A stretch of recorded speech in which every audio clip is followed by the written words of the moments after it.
Bonjour à tous, bienvenue dans cette vidéo où nous allons procéder à la correction de l'exercice 4 après les indications que j'ai données la dernière fois. Donc j'ai construit un document à partir de corrigés déjà existants parce que j'essaie de gagner un petit peu de temps.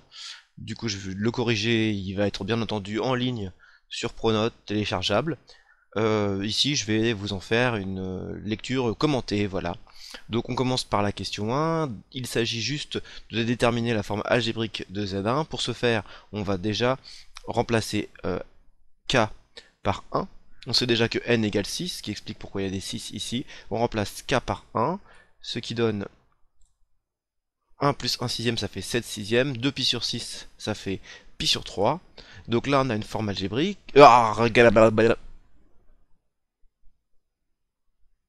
Donc là on a une forme exponentielle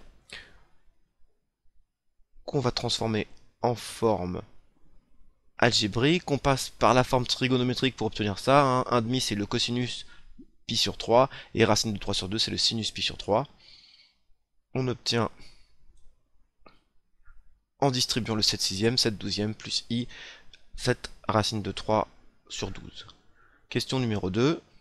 Z0 remplace n par 6, k par 0, ce qui donne e fois i fois 0, et donc finalement on n'est pas forcément obligé de passer par la forme trigonométrique pour aboutir à 1, ça fait e puissance 0 bien entendu. On a 1 plus 6 sixième qui donne 2, 2 fois 6 pi sur 6 qui donne 2 pi. Ici on passe par la forme trigonométrique, mais le cosinus de 2 pi c'est pareil que le cosinus de 0, ce qui donne 2 fois 1, soit 2. Pour calculer la longueur de la hauteur issue de M1. Alors examinons une figure, donc le triangle qui nous concerne si on ne le dessine que lui, c'est donc le triangle OM0, M1. La base de la hauteur on l'appelle H0, et donc on se place dans le triangle rectangle OH0, M1, rectangle en H0. L'angle qui est ici est de pi sur 3, et donc sinus pi sur 3 est égal à opposé sur hypoténuse. L'opposé c'est M1 H0 et l'hypoténuse c'est OM1.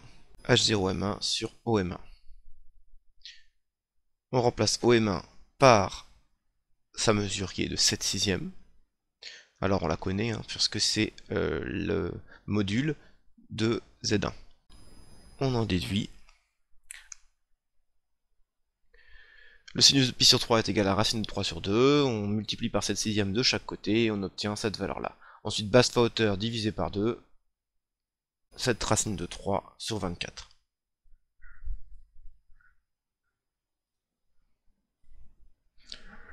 Je vais reprendre sans le cache parce que c'est trop galère à faire. Donc on arrive à la partie B, on nous demande la longueur OMK. Comme je vous l'ai déjà expliqué, il s'agit en réalité du module de l'affixe de MK, donc ZK. J'utilise la formule. J'utilise le fait que j'ai le droit de séparer sur un produit, le produit des modules est égal au module des produits, donc je sépare comme ceci. En réalité, le module de EI, quelle que soit la valeur, ça vaut 1, et du coup il reste 1 plus K sur N. Ensuite, parle de par hypothèse, ça veut dire que c'est les données, c'est de l'énoncé.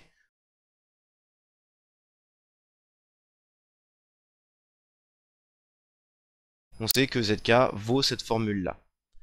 Comme 1 plus K sur N est supérieur à 0, du coup on a bien une forme exponentielle, donc l'argument c'est bien 2K pi sur N, modulo 2pi. Les différents angles considérés sont donc UOMK, qui est l'argument de ZK, et UOMK plus 1, qui est l'argument de ZK plus 1. Et il y a juste à remplacer K, ici on remplace rien du tout, et ici on remplace par K plus 1. L'angle OMK plus 1, on utilise la règle de Schall, ça donne OMK U plus U OMK plus 1. C'est-à-dire, moins U OMK, ce qui va nous donner l'argument de ZK, et UOMK plus 1, ce qui va nous donner l'argument de ZK plus 1. On remplace, il n'y a plus qu'à faire les calculs, on a une simplification, et on tombe sur 2pi sur N. Maintenant, le pied de la hauteur, on va le noter HK, à chaque fois.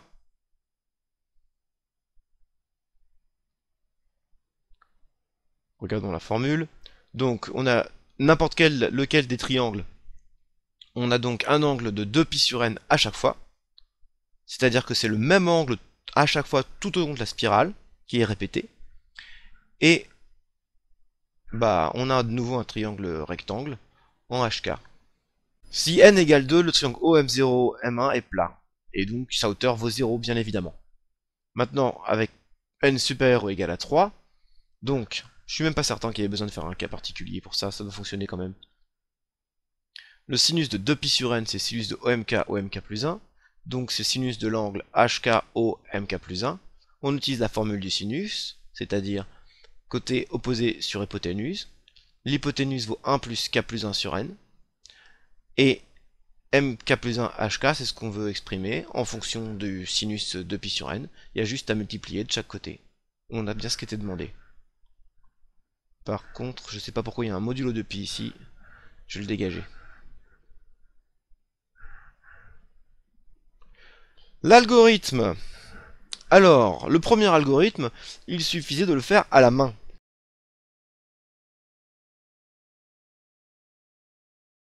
Et il est déjà entamé. Au départ, si je suis l'algorithme, on lit la valeur de n. n égale 10. n égale 10. Ensuite, on initialise. A vaut 0. Et on rentre dans la boucle. Donc K va valoir au départ 0 et on applique la formule. Quand on applique la formule, ça change la valeur de A et donc on obtient, après les calculs, 0,323.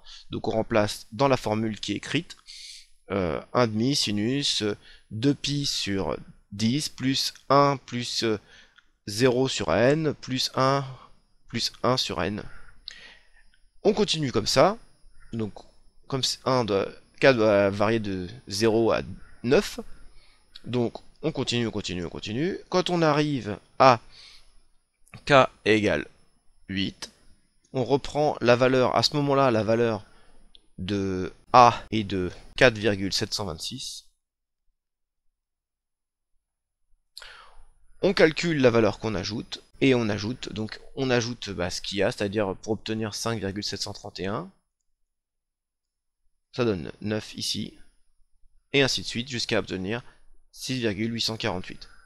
Bon, je suis pas hyper clair là, j'espère que si c'est pas clair, je ferai une précision supplémentaire dans une vidéo. Laissez-le moi dans les commentaires si vous n'avez pas compris comment on fait, mais en réalité, il suffit d'appliquer la formule qui est écrite dans l'algorithme.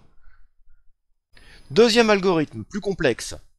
Donc, alors, c'est une recherche de seuil. Du coup, on cherche à arrêter l'algorithme quand la valeur de A dépasse 7,2. Donc on continue l'algorithme tant qu'elle est inférieure. Et du coup, on doit avoir A plus petit que 7,2. Et à la fin, on veut connaître, bien sûr, le nombre de sommets. Donc n. Et voilà, et c'était tout. Je vous remercie d'avoir suivi cette vidéo. Si vous l'avez aimé, pensez à liker, commenter, partager. N'oubliez pas de tiper votre pauvre professeur enfermé dans son bureau.